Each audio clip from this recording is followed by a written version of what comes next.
Hi guys, நம்ம வீட்டில் வந்து மிஷின் இருக்குது அப்படின்னா ஈஸியாக சுடிதார் தைச்சிடலாம். அதுவும் பார்த்திங்கன்னா ஒரு சிலருக்கு வந்து ரெடிமேட் சுடிதார் எடுத்தால் பிடிக்கும், ஒரு சிலருக்கு வந்து மெட்டீரியல் எடுத்து ஸ்டிச் பண்ணால் மட்டும்தான் பிடிக்கும். அப்படி இருக்கிறவங்க ஈஸியாக வந்து பேண்ட்டு டாப்பு எல்லாம் கட் பண்ணி எப்படி தைக்கலாம் அப்படின்னு தான் வந்து நான் ஒரு வீடியோ அப்லோட் பண்ணியிருக்கேன். இது வந்து எனக்கு தெரிஞ்ச மெத்தடில் வந்து நான் கட் பண்ணி காமிச்சிருக்கேன்.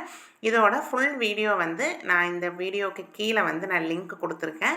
இன்றைக்கி இந்த டைம் வந்து கட்டிங் மட்டும் போட்டிருக்கேன். அடுத்த வீடியோவில் வந்து நான் வந்து உங்களுக்கு ஸ்டிச் பண்ணுறது எப்படி அப்படிங்கிறதையும் வந்து தெளிவாக காமிக்க போகிறேன். அதனால் உங்களுக்கு தேவைப்படுறவங்க இந்த வீடியோவுக்கு கீழே இருக்கிற லிங்க்கில் டச் பண்ணி போனீங்க அப்படின்னா இதோட ஃபுல் வீடியோ வந்து கிடைக்கும். கண்டிப்பாக கட் பண்ணி வச்சுருங்க. நம்ம வந்து கூடிய சீக்கிரமே வந்து ஸ்டிச்சிங் வீடியோ கூட பார்க்கலாம். இப்போ சுடிதார் டாப்புக்கு வந்து நெக் மாடல் இப்போத்த ஃபேஷனில் ஈஸியாக வந்து எப்படி செய்யலாம் அப்படிங்கிறதையும் வந்து அடுத்த வீடியோவில் நான் காமிக்க போகிறேன். தேங்க்யூ.